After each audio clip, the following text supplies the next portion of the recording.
I think just make sure you show up on time and stay until the job is done.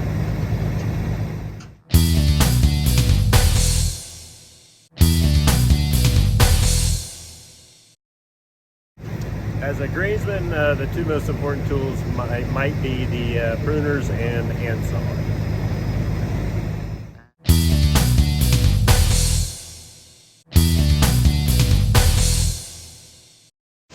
Well, I would say definitely the first thing you would be come in with an optimistic, just really good attitude, because that in and of itself will just spread through the department. If you come in negative and just unhappy, everyone else, it will affect the entire team. And just a simple smile, or just, hey, I'm willing to do what I need to, that right there can fix any kind of issue.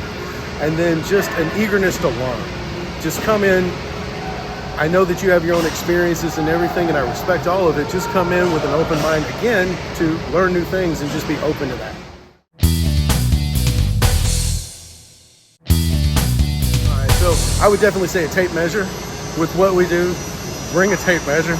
And then a Sharpie, because we tell a lot of information, or a pen, because really between those two things, you're just going to measure a lot, and we're going to give you a lot of information. I don't expect you to remember it all, just write it down. I would say everybody should have those two things.